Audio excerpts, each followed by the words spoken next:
अस्सलाम वालेकुम नाज़रीन, आज हम आपकी मुलाकात करवाएंगे एक ऐसे जाने पहचाने कपल के साथ जिनको आपने सोशल मीडिया पे पहले बहुत दफ़ा देखा होगा और आपने इनको देख के गेस भी कर लिया होगा। खुरम खिदमत वाला व्लॉग्स के नाम से इनका यूट्यूब चैनल भी है और साथ इनकी मिसेज़ हैं। ये बड़ी मज़े मज़े की वीडियोस बनाते हैं और बड़ी इन्फॉर्मेटिव वीडियोस होती हैं। और खुरम साहब को आप जानते होंगे, गजेटेड ऑफिसर हैं और माशाल्लाह वेल क्वालिफाइड हैं और इनकी मिसेज़ भी वेल क्वालिफाइड हैं। एमएससी कर रखी है इन्होंने साइकोलॉजी में और पार्शली ब्लाइंड हैं, लेकिन ये चीज़ इनकी कामयाबी में कभी आड़े नहीं आई। और जो खुरम साहब हैं उनको तो आप जानते होंगे, माशाल्लाह इतने मोटिवेटेड हैं कि दूसरों को मोटिवेशन आए दिन देते रहते हैं। कभी लोगों को कर्जा हंसना की स्कीम जारी करते रहते हैं, कभी शेल्टर होम वाला प्रोजेक्ट खोल लेते हैं और कभी व्हील चेयर्स वाले प्रोजेक्ट पे काम शुरू कर देते हैं। इनसे बात करते हैं। इनकी जो शादी है, जो अब तक किसी को नहीं पता कि किस तरह हुई, क्योंकि दोनों में जो है वो बज़ाहिर डिसेबिलिटी थी, लेकिन इनकी फैमिलीज़ किस तरह मान गई, क्योंकि आजकल जो है अच्छे खासे जो फिज़िकली फ़िट होते हैं, मेंटली फ़िट होते हैं लड़के लड़कियां, उनके लिए रिश्ते ढूंढना बड़ा मुश्किल हो रहा है, उनकी शादियों में बड़ी प्रॉब्लम्स आ रही हैं।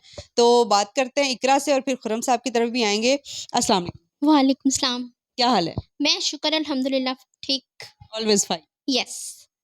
अल्लाह फ़ाइन ही रखे हमेशा। ये बताएँ कि आज ऑडियंस को बता दें कि आपकी जो शादी है वो किस तरह हुई? क्योंकि पेरेंट्स, आपने बताया था कि बड़ी मुश्किल से माने थे। मैम, फैक्ट इज़ दिस, ये ना एक ब्लास्ट था मेरी फैमिली में। उनको मतलब हम मेरी मैं ये नहीं कहती मेरी फैमिली कंज़र्वेटिव है, लेकिन एक ब्लास्ट था कि इकरा ने एक पर्सन खुद चूज़ कर लिया और जब वो उन्होंने देखा कि वो पर्सन ये है, तो वो एट वंस उनके लिए शॉकिंग था। बहुत ज़्यादा क्योंकि मतलब मेरे फैमिली वालों ने ज़ाहिर मुझे बड़ा किया, पाला, पढ़ाया, सब कुछ किया। तो उनको पता था कि मतलब मैं I was a pampered child from my birth to teenage ना। तो लेकिन फिर उन्हें मतलब समझ नहीं आया फर्स्ट ऑफ ऑल ना कि एक एक्सपेक्ट नहीं कर रहे थे। हाँ, एक्सपेक्ट नहीं कर रहे थे कि एक फिजिकली जो बंदा है वो एक पार्शियल ब्लाइंड बंदे को सारी जिंदगी कैसे लेके चलेगा। फिर मैं बहुत ज़्यादा ना परेशान हुई। तो क्या उसको कहते हैं, क्योंकि आप कमिटेड हो चुके। नहीं मैंने इसको कमिट कर दिया था। मैं इसको मतलब कह दिया था कि इसने मुझसे पूछा ना कि वी मैनेज, तो मैंने इनको बोल दिया यस वी कैन। इनको मैं कह चुकी थी, इतनी लेकिन जल्दी कैसे फैसला किया? एक्चुअली मैंने इसका बातिन देख लिया था और मुझे अल्लाह ताला पे पूरा यकीन था। आज तक मुझे कोई भी ना ऑपोजिट जेंडर जो है वो अट्रैक्ट नहीं कर सका। मतलब शुरू से स्कूलिंग भी मेरी को थी, कॉलेजिंग भी को थी, लेकिन मुझे कभी भी किसी मेल पर्सन ने अट्रैक्ट नहीं किया।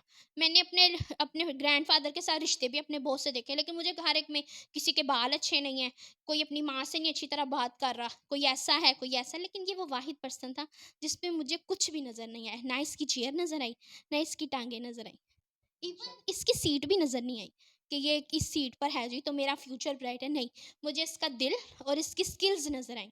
तो घर वालों को मनाने में टाइम लगा, बहुत टाइम लगा, 1 साल पूरा। लेकिन मतलब क्या कहते थे घर वाले, क्यों नहीं मानते? घर वालों को यही था ना, उनको इसकी फिजिकल फिटनेस से कोई मसला नहीं था। वो कहते थे तुम भी वैसी हो, वो भी वैसे हैं, रहोगे कैसे, जिंदगी इतनी मुश्किल है, गुजारोगे कैसे।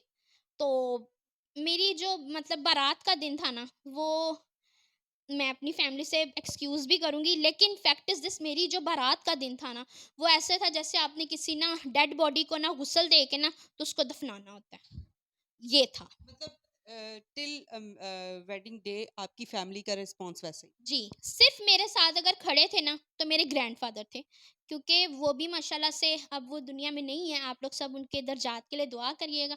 तो वो प्रोफ़ेसर थे दयाल सिंह कॉलेज के ना, रिटायर्ड। तो वो कहते थे कि अगर इकरा ने इस बंदे को चुना है, इसमें कुछ तो होगा। मैं इनके घर आई, मैंने अपने मामू लोगों को इनके घर लेके आई, मैंने अपने टीचर को इनसे मिलवाया, जो मेरे नज़दीक था ना, जिसको मैं कन्विंस कर सकती थी, लेकिन at the spot, at the end मैंने कन्विंस कर लिया। तो वो जो बारात का दिन था ना, वो इतना कुछ शॉकिंग था ना। तो लेकिन ये है कि मेरा डर भी था कि कोई मिसहैप ना हो जाए, कुछ हो ना जाए। जैसे ही वो कह लो तीसरी दफ़ा वो मौलवी साहब ने पूछा है ना, कबूल है, तो मेरा ऐसे जैसे ना सर के ऊपर से ना किसी ने कोई पहाड़ उतार दिया। मुझे बस यही था कि मैं जाऊँ इसके पास अब ना। मुझे ये था कि वो खाना लगवा रहे हैं, कभी कुछ रस्म कर रहे हैं, कभी कुछ। मेरा था मुझे छोड़ दो, मैं खुद ही चली जाती हूँ इसके। 3 दफ़ा कह दिया कबूल है तो बस अब छोड़ दो, हाँ, बस आज़ाद कर दो। हाँ, लास्ट सिग्नेचर थे, उसके बाद मेरा था कि बस इसको लूँ और चलूँ इसके घर।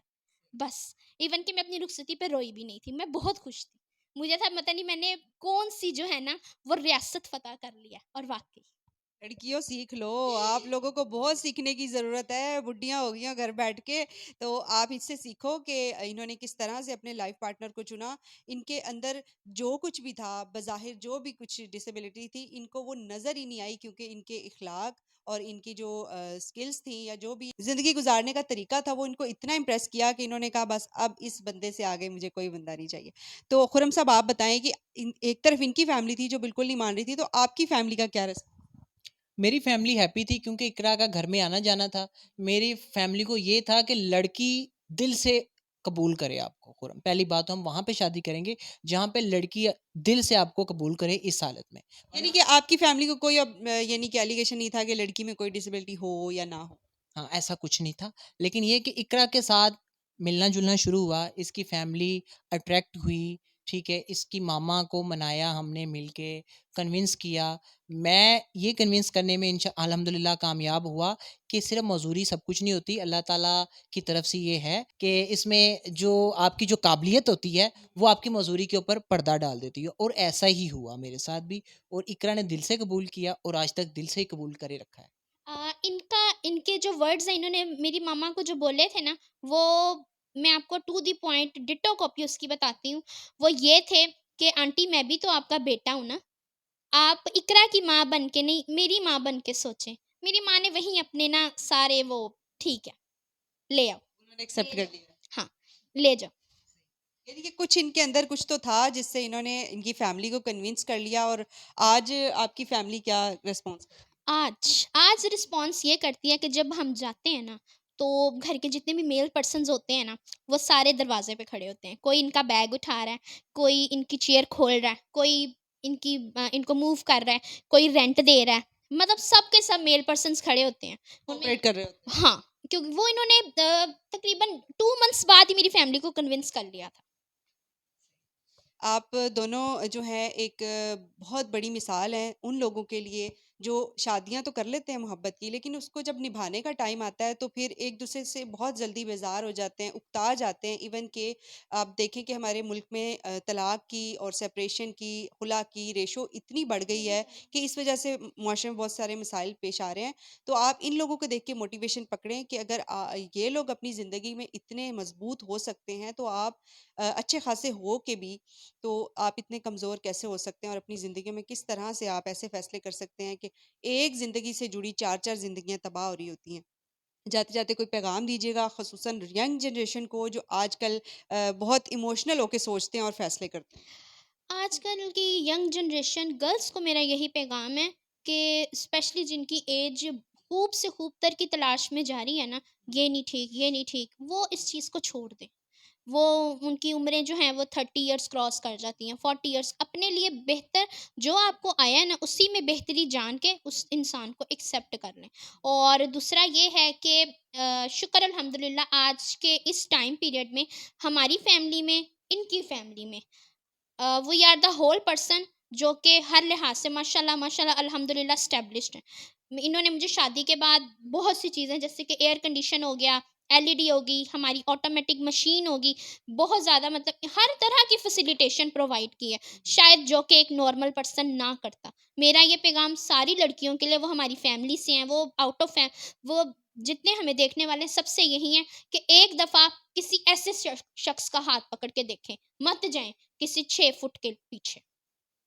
थैंक यू सो मच जी हमारे साथ इकरा और खुरम साहब मौजूद थे इनकी बातें आपने सुनी इसी के साथ आप लोगों से भी इजाज़त लेना चाहेंगे आप इनके चैनल को भी विज़िट करें खुरम खिदमत वाला व्लॉग के नाम से हम लिंक भी डिस्क्रिप्शन में डाल देंगे आप वहाँ से भी जाके विज़िट कर सकते हैं और अभी इन्होंने स्टार्ट किया है लेकिन आप लोगों की सपोर्ट से ये बहुत आगे जा सकते हैं तो इसी के साथ आप लोगों से मैं इजाज़त भी लेना चाहूँगी थैंक यू सो मच अल्लाह हाफिज़